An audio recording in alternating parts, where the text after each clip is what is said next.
সেগুলো জানার জন্য এবং বাস্তবায়ন করার জন্য।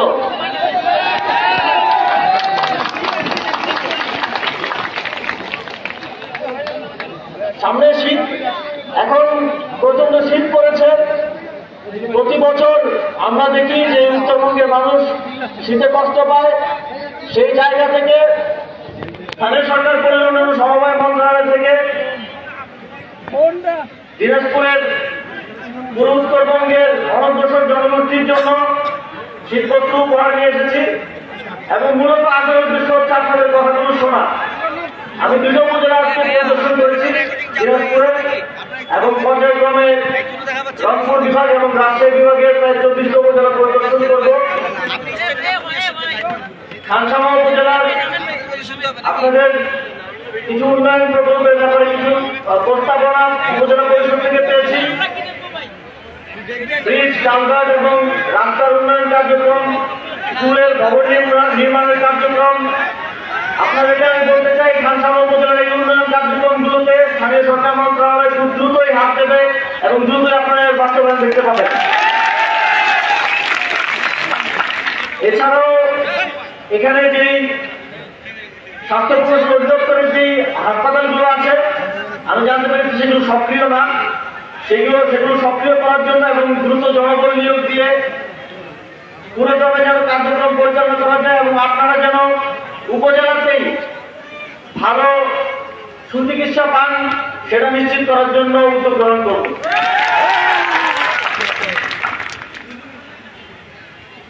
আমি খানসামা উপজেলা পরিষদের একটা পরিসংখ্যানে দেখলাম যে এখানে শিক্ষার হার মাত্র 47%। এটা আমাকে অত্যন্ত ব্যথিত করেছে। এই জায়গা থেকে আমি বিশেষভাবে এই অঞ্চলের যে স্কুলগুলো আছে,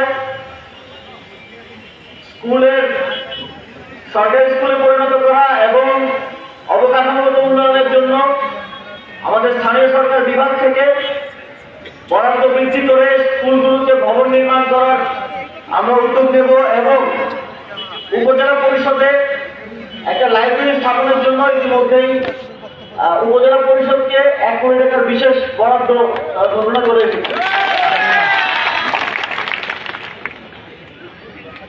শিক্ষার হার বৃদ্ধির জন্য নাগরিক দায়িত্ব হিসেবে আপনাদের প্রতি আহ্বান থাকবে, আপনারা আপনাদের সন্তানদেরকে স্কুলে পাঠাবেন, আপনাদের সন্তানদেরকে শিক্ষিত হওয়ার জন্য প্রেরণা দেবেন এবং সহযোগিতা করবেন।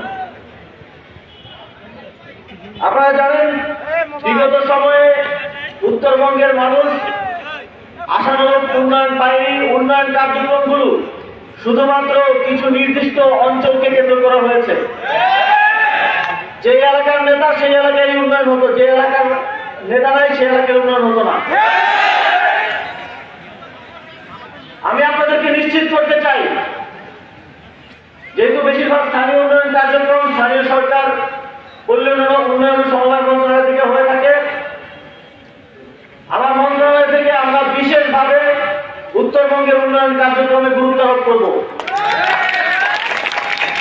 উত্তরবঙ্গের 2টা বিভাগের 125টা উপজেলায় এবং পৌরসভাগুলোতে বরাদ্দ বৃদ্ধি করা হবে।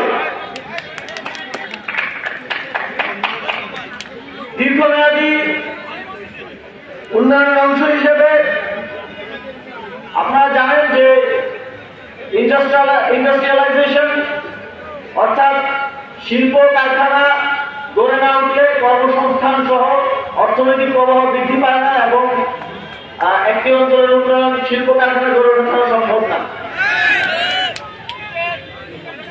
আমাদের বাংলাদেশের কর্পোরেট প্রতিষ্ঠানগুলোকে আমরা উত্তরবঙ্গে বিনিয়োগ করার জন্য, উত্তরবঙ্গে তাদের শিল্প কারখানা স্থাপন করার জন্য, সরকারিভাবে প্রণোদনা বৃদ্ধির জন্য সরকারের উচ্চ পর্যায়ে আমি কথা বলব।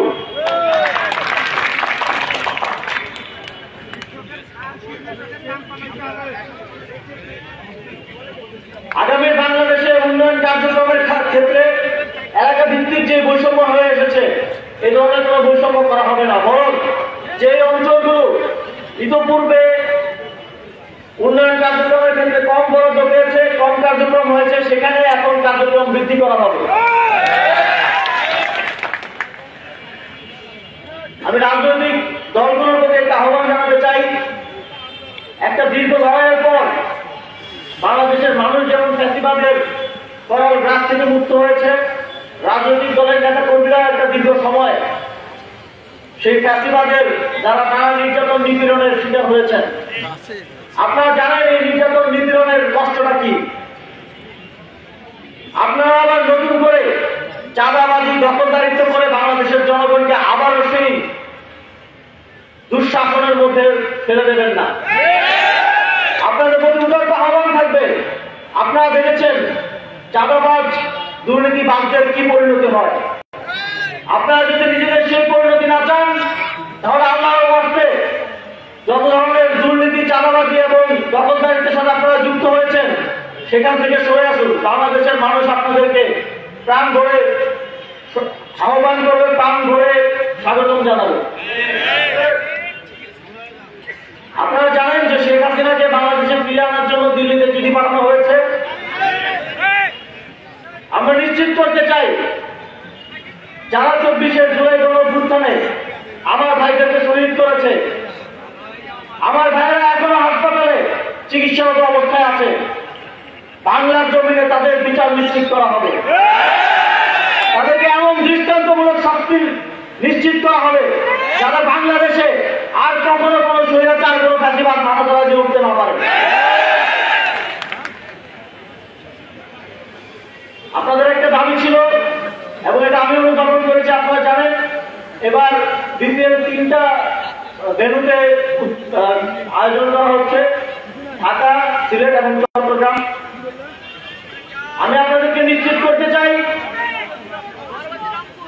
আমরা উত্তরবঙ্গে একটা আন্তর্জাতিক মানের স্টেডিয়াম করার উদ্যোগ গ্রহণ করব এবং আশা করি আগামী বছরের বিপিএল আমরা উত্তরবঙ্গে আয়োজন করতে পারব।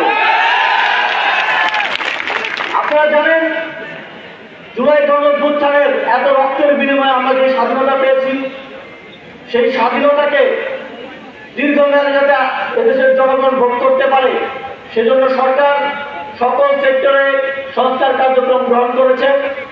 আমাদের আহ্বান থাকবে আপনারা আপনাদের মতামত, সহযোগিতা এবং সমর্থন দিয়ে সংস্কার কার্যক্রম এগিয়ে নেওয়ার ক্ষেত্রে সহযোগিতা করবেন এবং কেমন বাংলাদেশ আপনারা দেখতে চান সেটা আমাদেরকে জানাবেন, সংস্কার কমিশনগুলোকে জানাবেন এবং সংস্কার কমিশনগুলো গুগল ডক ফর্মের মাধ্যমে বিভিন্ন মাধ্যমে পরামর্শ চাইছে, আপনারা সেখানে পরামর্শ নেবেন। বাংলাদেশের মানুষ যেমন বাংলাদেশ চায় আমরা ঠিক সেরকম বাংলাদেশ গড়ে দিয়ে যেতে চাই। রাজনৈতিক দল সহ সকলের প্রতি আহ্বান থাকবে স্বাধীনতার পর এরকম একটা সুযোগ বাংলাদেশে বিরলভাবে এসেছে। অবশ্যই নির্বাচন হবে এবং জনপ্রতিনিধিরা সরকারে যাবে, তবে যে সুযোগ বাংলাদেশের মানুষের কাছে এসেছে আমাদের সকলকে একসাথে মিলে সেই সুযোগকে বাস্তবায়ন করতে হবে। রাজনৈতিক দল সহ সকলকে সংস্কার কার্যক্রমে সরকারকে সহযোগিতা এবং সমর্থন করার জন্য এবং জাতীয় ঐক্য ধরে রেখে কোন ধরনের ফ্যাসিবাদী শক্তি যেন কোন ধরনের পরশক্তির সহায়তা নিয়ে আবার পুনর্বাসন না হয় সেজন্য সরকারকে সহযোগিতা করুন।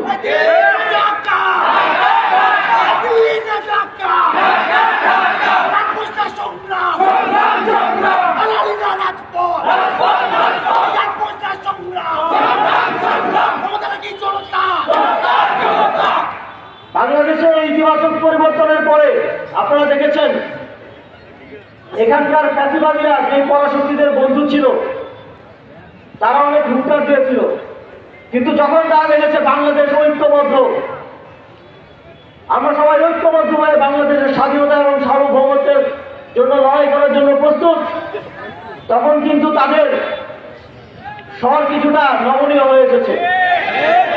সুতরাং একতাই পারবে আমাদের সার্বভৌমত্ব, আমাদের রাষ্ট্র হিসেবে, বঙ্গীয় সভ্যতা হিসেবে এই অঞ্চলে মাথা উঁচু করে দাঁড়ানো, উপমহাদেশের রাজনীতিতে গুরুত্বপূর্ণ একটি দেশ হিসেবে মাথা উঁচু করে দাঁড়ানোর যে শক্তি, সেই শক্তি হচ্ছে আমাদের অভ্যন্তরীণ একতার শক্তি।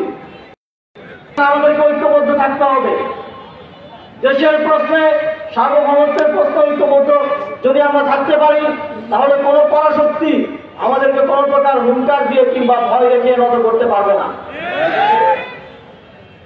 সর্বোপরি অন্তর্বর্তীকালীন সরকারের প্রতি এবং যে সংস্কার কার্যক্রম বাংলাদেশে চলছে তার প্রতি আপনাদের সমর্থন এবং দোয়া চেয়ে আমার বক্তব্য শেষ করছি। আপনারা সকলে আমাদের জন্য